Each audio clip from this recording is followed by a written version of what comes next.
Lunch ബോക്സിൽ കൊടുക്കാൻ പറ്റുന്ന നല്ല അടിപൊളി ഒരു വെജ് പുലാവാണ് ഞാനിവിടെ ചെയ്യാൻ പോകുന്നത്.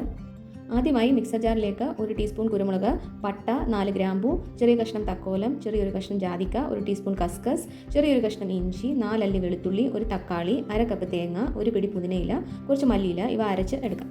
ഈ ഒരു പുലാവിലേക്ക് ഇടാനായിട്ട് ഇഷ്ടമുള്ള പച്ചക്കറികളൊക്കെ റെഡിയാക്കി വെക്കാം. ഇനി ഒരു കുക്കറിലേക്ക് കുറച്ച് എണ്ണയും 1 ടേബിൾ സ്പൂൺ നെയ്യും ചൂടായി വരുമ്പോൾ അതിലേക്ക് കാഷ്നട്ട് ചേർത്ത് ഒന്ന് നിറം മാറി വരുന്ന സമയത്ത് 1 സവോള ചെറുതായി അരിഞ്ഞതും 2 പച്ചമുളകും ചേർത്തൊന്ന് വഴറ്റിയെടുക്കാം. ശേഷം 1/2 ടീസ്പൂൺ മല്ലിപ്പൊടിയും 1/2 ടീസ്പൂൺ ജീരകപ്പൊടിയും ചേർത്തൊന്ന് മിക്സ് ചെയ്യാം. ഇതിലേക്ക് റെഡിയാക്കി വെച്ചിരിക്കുന്ന അരപ്പ് ചേർത്ത് ഒന്ന് ഇളക്കി കൊടുത്ത ശേഷം പച്ചക്കറികൾ ഓരോന്നോരോന്നായി ഇട്ട് ഒന്ന് മിക്സ് ചെയ്ത് കൊടുക്കാം. ഞാനിവിടെ ഉരുളക്കിഴങ്ങ്, green peas, beans, carrot, cauliflower ഇതൊക്കെയാണ് എടുത്തിരിക്കുന്നത്. ഇത് നന്നായിട്ടൊന്ന് മിക്സ് ചെയ്ത ശേഷം ആവശ്യത്തിനുള്ള ഉപ്പും 1/4 കപ്പ് വെള്ളവും ചേർത്ത് ഒന്ന് വേകാനായിട്ട് വെക്കാം. 5 മിനിറ്റ് കഴിയുമ്പോൾ ഇതിലേക്ക് കഴുകി വെച്ചിരിക്കുന്ന ബസ്മതി റൈസ് ചേർക്കാം. ഇനി ഈ അരിയും മസാലയും നന്നായിട്ടൊന്ന് മിക്സ് ചെയ്തെടുക്കാം. ശേഷം 1 കപ്പ് അരിക്ക് 2 കപ്പ് തിളപ്പിച്ച വെള്ളമാണ് ഞാനിതിലേക്ക് ചേർക്കുന്നത്.